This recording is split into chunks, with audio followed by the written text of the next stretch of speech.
ప్రతిపక్ష నాయకుడు చంద్రబాబు నాయుడు గారు ఉమ్మడి ఆంధ్రప్రదేశ్కి 2 పర్యాయాలు ముఖ్యమంత్రి చేశాడు. నవ్య ఆంధ్రప్రదేశ్కి అంటే విభజించిన ఆంధ్రప్రదేశ్కి 2014 నుంచి 19 దాకా ముఖ్యమంత్రి చేసిన వ్యక్తి. ప్రజలందరూ కూడా అనుభవజ్ఞుడు అనే ఒకే ఒక అంశం. ఇంకొక అంశము రైతు రుణమాఫీ చేస్తున్నాను అని రైతులు నమ్మించి అధికార పీఠం పైన కూర్చున్న వ్యక్తి చంద్రబాబు నాయుడు. ఇదే చంద్రబాబు నాయుడు గారు విభజించిన ఆంధ్రప్రదేశ్కి ఏమి న్యాయం చేశాడు అని నేను ఇవాళ సూటిగా ప్రశ్నిస్తూ ఉన్నా.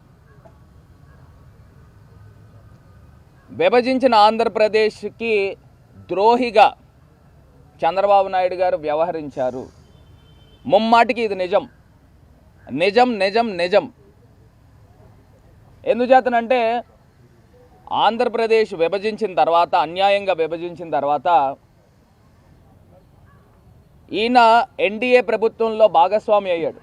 తెలుగుదేశం పార్టీ 4 సంవత్సరాలు. ప్రజల యొక్క కోరిక, ప్రజల యొక్క హక్కు, ప్రత్యేక హోదాని తుంగలోకి తొక్కిన వ్యక్తి ఈ చంద్రబాబు నాయుడు కాదా అని అడుగుతూ ఉన్నాం. ప్రత్యేక హోదా అనేది సంజీవినయ, ప్రత్యేక హోదా గురించి పోరాటం చేసే వాళ్ళందరిపైన కేసులు కట్టిన వ్యక్తి చంద్రబాబు నాయుడు కాదా అని అడుగుతూ ఉన్నా. అవును కదా, ఒక అంశం. రెండో అంశం దగ్గరికి వచ్చి పోలవరం ప్రాజెక్ట్ గురించి ఎంత సర్వనాశనం చేయాలో అంత సర్వనాశనము చంద్రబాబు నాయుడు చేశాడు. ఇది నేను గంటాపదంగా చెప్పగలుగుతా. ఓపెన్ ఛాలెంజ్, ఓపెన్ డిబేట్కి నీ పార్టీలో ఉన్నవాళ్ళు ఎవరినైనా తీసుకొచ్చుకో, నేను ఒక్కడనే వస్తాను. నాకు మీ పార్టీలో ఎంతమంది సభ్యులు ఉన్నారో పోలవరం ప్రాజెక్టు గురించి నా దగ్గర ఉన్న సబ్జెక్టులో నాతో పోటీ పడమను, డిబేట్లోకి రామను, ఎవరినైనా కానివ్వండి. నేను పోలవరం ప్రాజెక్టు గురించి నేను మాట్లాడతాను. పోలవరం ప్రాజెక్టులో థంబ్ రూల్స్ ఫాలో కాకుండా, కాఫర్ డ్యామ్లు కంప్లీట్ కాకుండా డైఫ్రమ్ వాల్ స్టార్ట్ చేశాడు. అదేవిధంగా స్పిల్ గేట్లు కంప్లీట్ కాకుండా కాఫర్ డ్యామ్ సగం స్టార్ట్ చేశాడు. అన్నీ సగం. మొత్తము ఒక శాంటిటీ లేకుండా పోలవరం ప్రాజెక్ట్ని భ్రష్టు పట్టించిన వ్యక్తి ఈ చంద్రబాబు నాయుడు ద్రోహి అని చెప్తా ఉన్నా. ఆంధ్రప్రదేశ్ ప్రజల యొక్క ద్రోహి. అటు కాఫర్ డ్యామ్ కట్టకుండా అక్కడక్కడ చిన్న ఓపెనింగ్లు పెట్టి డైరెక్ట్గా ఏదైతే కిందన ఉన్న డయాఫ్రమ్ వాల్కి ఆ వరదల ప్రభావానికి ఎత్తుకెళ్ళిపోయింది. దాంట్లో ఆ ఈసీఆర్ఎఫ్ డ్యామ్ కట్టే ప్రదేశంలో పెద్ద స్కవర్స్, అగాధాలు 5 మీటర్లు 6 మీటర్లు పిచ్చిగా అన్ఈవెన్గా పడిపోయింది. ఆ ఈసీఆర్ఎఫ్ డ్యాము దగ్గర ఇప్పుడు ఆంధ్రప్రదేశ్ రాష్ట్ర ప్రభుత్వం గౌరవ ముఖ్యమంత్రి వర్యులు మళ్ళీ శాండ్ తీసుకొచ్చి హైడ్రాలిక్ కంపాక్షన్ చేస్తూ మొత్తం అంతా కూడా ఈసీఆర్ఎఫ్ డ్యామ్ కిందన బేస్ అంతా కూడా నున్నగా క్రికెట్ స్టేడియంలా తయారు చేస్తున్నారు, క్రికెట్ గ్రౌండ్లాగా అలా చేస్తున్నారు.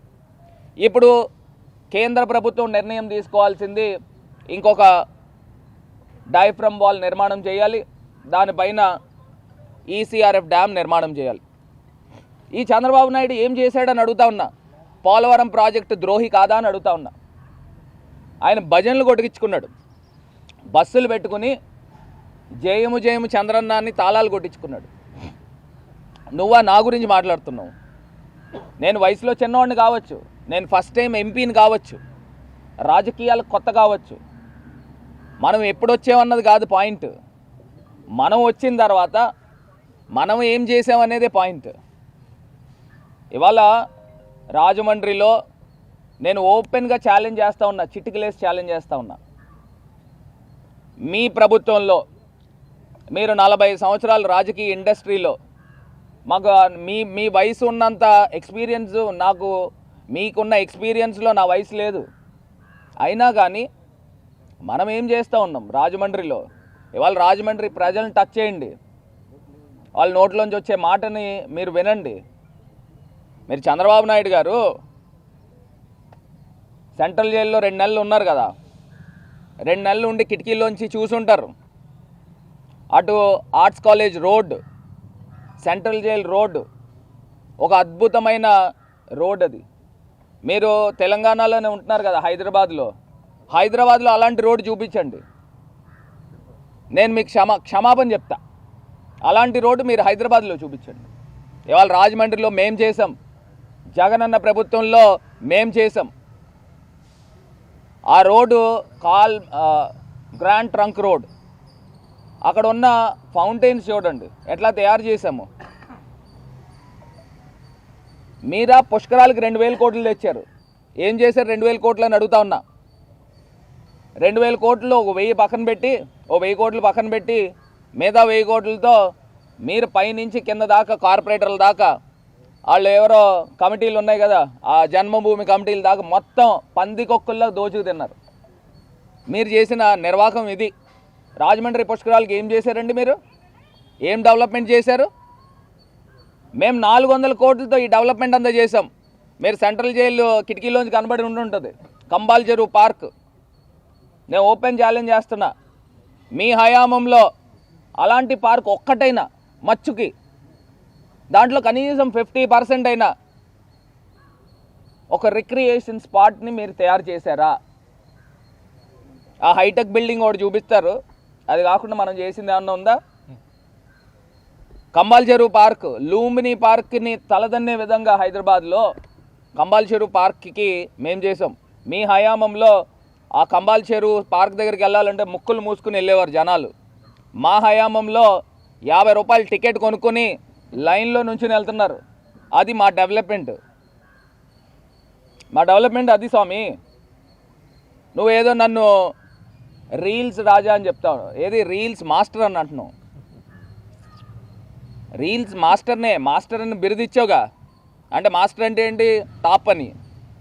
నువ్వు ఇంకా అప్గ్రేడ్ కాలేదు, మీకు వయసు అయిపోయింది, అప్గ్రేడ్ కాలేదు. ఒకసారి దేశ ప్రధానమంత్రి నరేంద్ర మోడీ గారు సోషల్ పేజెస్ ఉంటే మీరు వాచ్ చేయండి. ఆయన అప్గ్రేడ్ అయ్యాడు. ఆయనది కూడా 2 రోజులకు ఒక రీల్ ఉంటుంది, ఆయన చేసిన యాక్టివిటీని హైలైట్స్ అంటారు దాన్ని. నువ్వు దాని పేరు ఏదైనా పెట్టుకోండి, దాన్ని హైలైట్స్ అంటారు. ఆయన అప్గ్రేడ్ అయ్యి యూత్ కనెక్ట్ అయ్యాడు. మనకు వయసు అయిపోయి ముసలోళ్ళకి కూడా మీరు కనెక్ట్ కావట్లే, అది తేడా. ఇంకా మిమ్మల్ని నమ్మే ఆలోచనలు ప్రజలకి ఏం లేదు. ఇవాళ ఈనాడు పత్రికలో ఒక మెయిన్ పేజీలో రాస్తూ ఉన్నారు, నాది విజన్, జగన్ది పాయిజన్ అని. ఏంది బాబు మీ విజన్ ఏందో చెప్పండి బాబు, మేము తెలుసుకుంటాం. ఇంకా ప్రజల్ని బురిడి కొట్టించి ఇంకా చెప్పాలనంటే ఎవడు నమ్మే పరిస్థితులు లేవు, ఎవడు నమ్మడు. ఎందుకంటే మీరు ఏం చేశారు 2014 నుంచి 19 దాకా ఏమన్నా చేశారా అని అడుగుతా ఉన్నా. ఏమన్నా చేశారా? ఏం చేయలేదు కదా. మేము రాజమండ్రిలో 2 సంవత్సరాల్లో ఇంత చేసాం. కేవలం 2 ఇయర్స్లో 2.5 ఇయర్స్ కరోనాతో పోయినా 2 సంవత్సరాల్లో మొత్తం రూపురేఖలు మార్చేసాం, సిటీ వైబ్ తీసుకొచ్చాం. మీ టైంలో రాజమండ్రి ఒక పెద్ద పల్లెటూరు లెక్క ఉండేది, ఇవాళ రాజమండ్రి ఒక సిటీ ఎన్వైర్న్మెంట్ తీసుకొచ్చాం. ప్రజలందరూ కూడా ఆస్వాదిస్తూ ఉన్నారు. ఇదే పార్క్ ఉంది, ఏకేసీ పార్క్. ఈ పార్క్లో పట్టుమని 10 మంది ఉండేవారు కాదు, ఇవాళ 1000 మంది వస్తూ ఉన్నారు ప్రతిరోజు, 1000 సంఖ్యలో. అంటే ప్రజలకి నచ్చితేనే కదా వస్తుంది, ఎవరైనా వస్తారు, లేదా రారు కదా. ఇంకొక అంశము, ఈయన పార్లమెంట్లో ఏం మాట్లాడలేదు అని అంటూ ఉన్నాడు. నేను ఒక్కటే ఓపెన్ ఛాలెంజ్ చంద్రబాబు నాయుడు గారికి చేస్తున్నా, పోనీ మీకు వయసుకి మీరు ఆ ఛాలెంజ్ యాక్సెప్ట్ చేయకపోతే మీ కొడుకు లోకేష్ని యాక్సెప్ట్ చేయమనండి. నేను పార్లమెంట్లో మాట్లాడిన సబ్జెక్ట్లో కానీ, నేను రాజమండ్రి పార్లమెంట్ నియోజకవర్గంలో చేసిన డెవలప్మెంట్ కానీ, నాలో 50%, 50% మీ ఎంపీలు ఎవరైనా చేస్తే నేను ఇలా రాజీనామా చేసి పక్కకి వెళ్ళిపోతా. పోనీ ఇప్పుడు ఎంపీలు కూడా కాదు, పాత ఎంపీలను తీసుకోండి. మీరు 2014 నుంచి 19 దాకా మీకు 16 మంది ఎంపీలు ఉన్నారు. ఆ 16 మందిని కూడా మీరు ఎతికి తెచ్చుకోండి. వాళ్ళు 5 సంవత్సరాలు చేశారు, వీళ్ళు ఒక 5 సంవత్సరాలు చేశారు. వీళ్ళల్లో నేను మాట్లాడినంత సబ్జెక్టు పార్లమెంట్లో మీ వాళ్ళు ఎవరైనా కానివ్వండి, పోనీ మీ వాళ్ళు డెవలప్మెంట్ చేసిన వాళ్ళు ఎవరైనా కానివ్వండి, ఇవాళ మేము గర్వంగా చెప్పుకోగలుగుతున్నాం. మేము పార్లమెంట్లో ఎన్నో అంశాలు, బ్యాంకింగ్ ఇష్యూస్ గురించి నేను మాట్లాడా. మొత్తం బ్యాంకర్స్ అందరూ కూడా అక్రాస్ ద కంట్రీ వేల సంఖ్యలో నాకు మెయిల్స్ పెట్టారు సూపర్ యాన్యుయేటెడ్ ఎంప్లాయీస్ గురించి. నేషనల్ ఇష్యూస్ మాట్లాడాం. అదే రకంగా డాక్టర్స్ ఫెటర్నిటీ గురించి మాట్లాడాం. డాక్టర్స్ పైన దాడులు జరుగుతూ ఉన్నాయి. ఒక ఆమె పాపం డాక్టర్ ప్రియాంక అని రాజస్థాన్లో గైనకాలజిస్ట్, ఆమెని హెరాస్మెంట్ చేస్తే సూసైడ్ చేసుకుని చనిపోయింది. డాక్టర్ ఫెటర్నిటీకి మొత్తం దేశం అంతా ఒక తాటి మీద నుంచోవాలని నేను పార్లమెంట్లో మాట్లాడా. వేల సంఖ్యలో నాకు అభినందనలు తెలియపరిచారు. ఇలా ఎన్నో అంశాలు మేము మాట్లాడాము. నిజంగా యాజ్ ఎ పార్లమెంటేరియన్గా నాకు 100% సాటిస్ఫాక్షన్ ఉంది.